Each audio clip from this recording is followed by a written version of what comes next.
নমস্কার বন্ধুরা, আমি আমার মা অন্নপূর্ণার রান্নাঘরে সবাইকে জানাই অনেক ভালোবাসা, অনেক শুভেচ্ছা। তো আজকে আমি রান্না করছি শাপলা দিয়ে চিংড়ি মাছ। তো চলুন কিভাবে রান্না করি সেটা দেখিয়ে দিই। বন্ধুরা দেখুন, শাপলাটা কেটে ধুয়ে নিয়েছি, আর এখানে পেঁয়াজ আর রসুন দিয়ে নিয়েছি, আর এখানে বাটবো। আর মাছটা লবণ হলুদ মাখানো আছে, পরে দেখাচ্ছি। বন্ধুরা দেখুন, তেলটা গরম হয়ে গেছে, আর তেলের ভিতরে এখানে আমি মশলাটা দিয়ে দেব।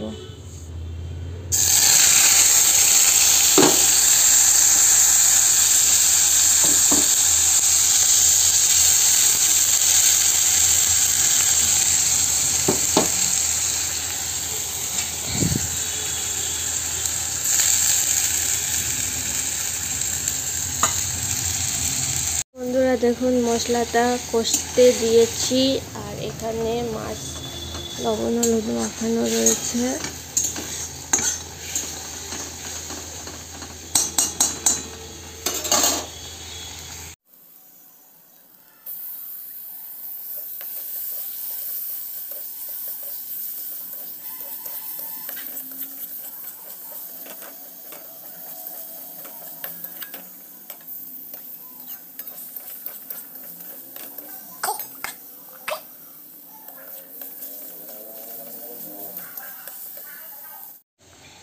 এই যে বন্ধুরা, ধুয়ে রাখা শাপলা।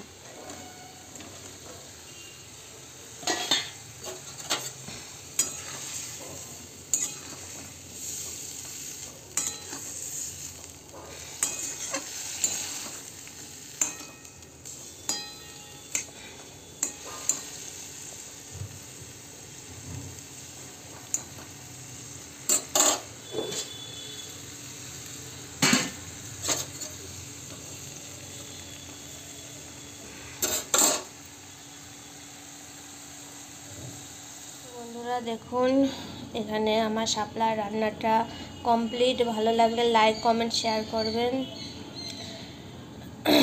আর পাশের বেল আইকনটি অন করে রাখবেন, যাতে আমার সমস্ত রেসিপি ছাড়ার সঙ্গে সঙ্গে সবার আগে আপনার কাছে পৌঁছে যায়। সবাই ভালো থাকবেন, সুস্থ থাকবেন, সবাইকে অনেক ধন্যবাদ।